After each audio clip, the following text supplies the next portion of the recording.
Into the Labyrinth, original title L'uomo del labirinto, Italian thriller written and directed by Donato Carisi.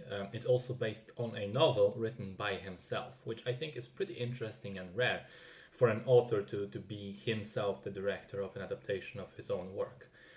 The film stars Tony Servillo and Dustin Hoffman. We open with a girl named Samantha Andretti waking up in a hospital, very confused and apparently believing she is in a labyrinth, whatever that means. Dr. Green, played by Hoffman, informs her that she's been kidnapped years ago and only recently found escaped from her abductor.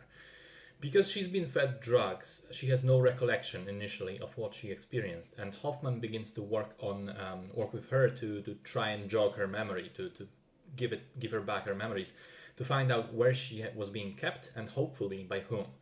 In the meantime, an aging and mortally ill detective, Bruno Genko, leads his own investigation into the case, trying to piece together information from the police and various witnesses as to what went on. So, the first thing that I want to talk about is the atmosphere of the film. It is insanely dense and thick. The movie takes place in a nondescript city in locations that are very stylized and almost unreal in some cases. On top of that, there is this massive heat wave going on in the city over the course of the story, and we can see it all the time in the sweat that constantly, covers the characters' faces. I think that this is the key strength of the movie, this unique, overwhelming feel of it.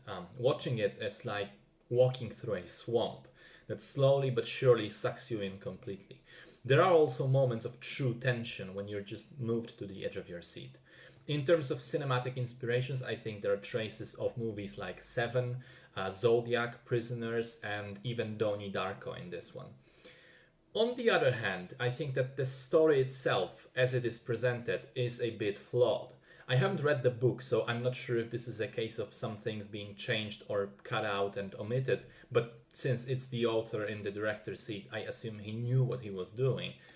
But the thing is that, as interesting and gripping as the story manages to be, there comes the point of the inevitable reveal, and when it happens, you're like, wow, this was unexpected and it's pretty ingenious and great and I like it. But then you think about it for 5 more minutes and it's not as satisfying anymore.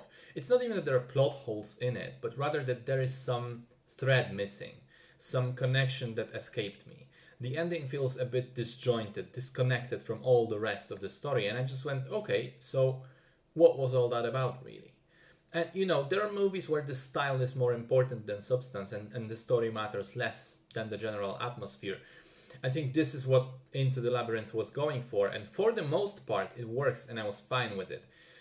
But it is also a detective thriller, and I think it's reasonable to expect of such story that it will tie things up nicely, that the mystery and its solution will fit completely with no room to spare.